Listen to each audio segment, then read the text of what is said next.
Memphis from Ghana may be forced to return to their home country. U of M President Dr. Bill Hargrave joined us on A Better Memphis today. He told us the students are sponsored by the government from Ghana, which has not paid the students' tuition in some time. The Daily Memphian reports the students have until August the 9th to find... Hi, lovely people of Ghana. It's your Nigerian girl pleasure bringing you political news in our channel, Ghanatube. As always, we are always here to bring you all the trending news your way, as the president is actually reconstructing, restructuring, resetting, and making so much appointments in Ghana. And every other one is not actually left out. Everyone, but the MPP and NDCs are actually working hand in hand to make sure that everything works well in Ghana. Please watch. Kujo upon 25 Ghanaians studying at the University of Memphis now hangs in the balance as they face an August 9 deadline to pay their fees or risk expulsion. The students are beneficiaries of the Ghana government scholarship scheme, but due to the state's failure to pay outstanding tuition payments, the university has warned that unless fees are settled within 20 days, the affected students will be evicted from the university housing and removed from academic programs. In an interview on Action News 5's Better Memphis show, University President Dr. Bill Hargrave described the situation as dire. He revealed that Ghana currently owes the university a total of $3.6 million in unpaid tuition. From Ghana may be forced to return to their home country. U of M President Dr. Bill Hargrave joined us on A Better Memphis today. He told us the students are sponsored by the government from Ghana, which has not paid the students' tuition in some time. The Daily Memphian reports the students have until August the 9th to find alternative payment or have to vacate. I think there was a regime change in Ghana, and that affected the budget. So we're hopeful that it gets corrected, because we'd love to keep those students on campus. So last December, Ghanaians elected its former president, John Mahama, over the vice president from the incumbent party. In total, the Daily Memphian reports Ghana owes the University of Memphis $3.6 million. The university says anyone willing to help can donate to the Gary Shorb International Student Support Fund. And the minority in Parliament is urging government to act swiftly and resolve the matter before the August 9 deadline. His Majority Chief Whip Frank Anadompre adding his voice to the call for urgent intervention. Our students who are abroad schooling scholarship, we are told the University of Memphis University has given a deadline of 9th of August as a date to sack Ghanaian students. It is not a palatable news. Well, I'm raising it as a concern. If you differ, you can speak. It is not a palatable news. I think the Minister for Communication at the Presidency, the Honorable Felix, should be preparing to come and tell us something. 9th August giving us a deadline for Ghanaian students to be sacked from Memphis University is a matter of public concern, and I will be glad if an action is taken within reasonable time to deal with this concern. There's something that's of a major concern to me. Over the last few days, I've seen petitions from Ghanaians who are resident outside the country. Okay. And who are in school because the government of Ghana decided to send them there to pay for their tuition and living allowances. But it would seem that consistently we are leaving these people in the lurch, and nobody seems to care about what they are going through. I think, look, it is becoming embarrassing seeing foreign universities write all kinds of rave reviews about the government of Ghana and our scholarship programs. If we do not have the money to send the students there, let's not send them.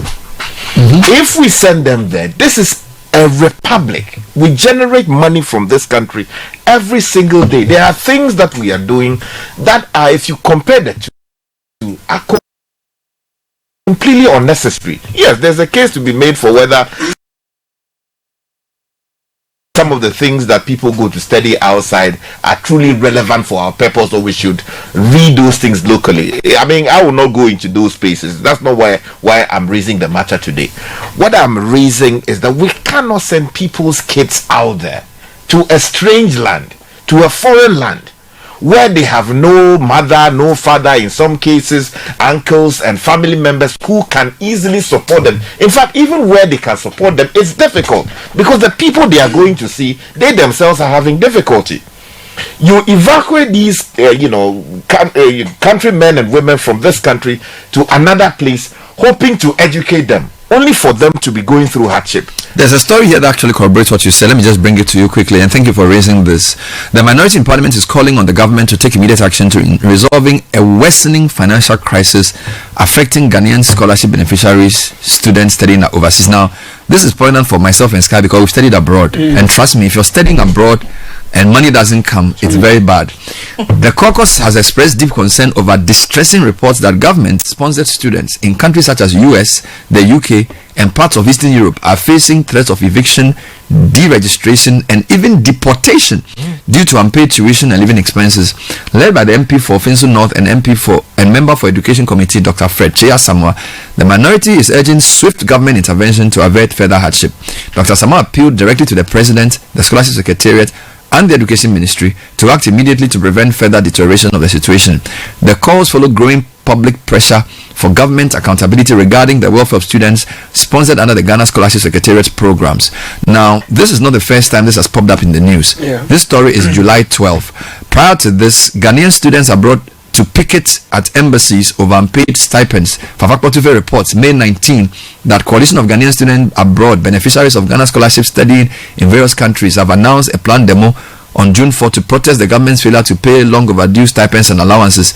The students, who include beneficiaries of Ghana Scholarship Secretariat foreign scholarships, say they've gone 14 months without receiving their monthly stipends, while book and health allowances have not been paid for 2 academic years. In a joint statement issued by reps across Europe, North America, and Asia, the students accused the government of abandoning its obligation to support studies despite repeated appeals and diplomatic engagements. The coalition insisted that the demonstration is a peaceful assembly aimed at drawing attention to their prolonged hardship and demanding accountability. Another story, just to tell you how serious this is, Ghanaian students abroad call of planned demo, side pressure from embassies. Okay, so that was a sort of follow-up one. I have a story related coming from the University of Memphis. This was reported by my Online on July 5. It says Memphis University threatens to drop Ghanaian scholarship students over unpaid fees by the government. The University of Memphis has issued a stern warning to Ghanaian scholarship students after the Ghanaian government failed significantly on the fee payments. Under the Ghana government scholarship scheme, 185 Ghanaian students in the US have received full scholarship. However, the Ghana Scholarship Secretariat is reportedly in arrears to the tune of $3.6 million, having paid just $400,000 to date. Officials at the university are reportedly exerting pressure on the studentship scheme, cautioning that outstanding fees could result in the withdrawal of student enrollment ahead of the fall 2025 semester. Should the outstanding balance remain unsettled, these students may face not only suspension from academic programs, but also the revocation of their student visas with the attendant risk of deportation. It's interesting because the GET Fund had earmarked 266.2 million Ghana cedis for continuing and new beneficiaries of its scholarship, and we understand this figure is about 90.2 million Ghana cedi increase on the previous year's allocation. You do know that the government has presented a bill to transform the Ghana Scholarship Secretariat into an authority. So I'm surprised that we are still having these issues. The last time a payment was supposedly made was September last year, where Scholarship Secretariat said it had secured 50 million cedis for students in abroad. We'll speak to the authorities hopefully this morning to get an update on that for you, Sky. Thanks for raising this matter. I meant harsh reviews, not rave reviews. So right. So what I want to do is, if I get the official or appropriate authority on this, we'll put them on the line to talk to us about this. All right, let's turn our attention to the scholarship story. story, Richard Sky was saying that a number of students abroad have raised concern over what they describe as government neglect in paying their stipends and fees for tuition and also for room and board, as they call it.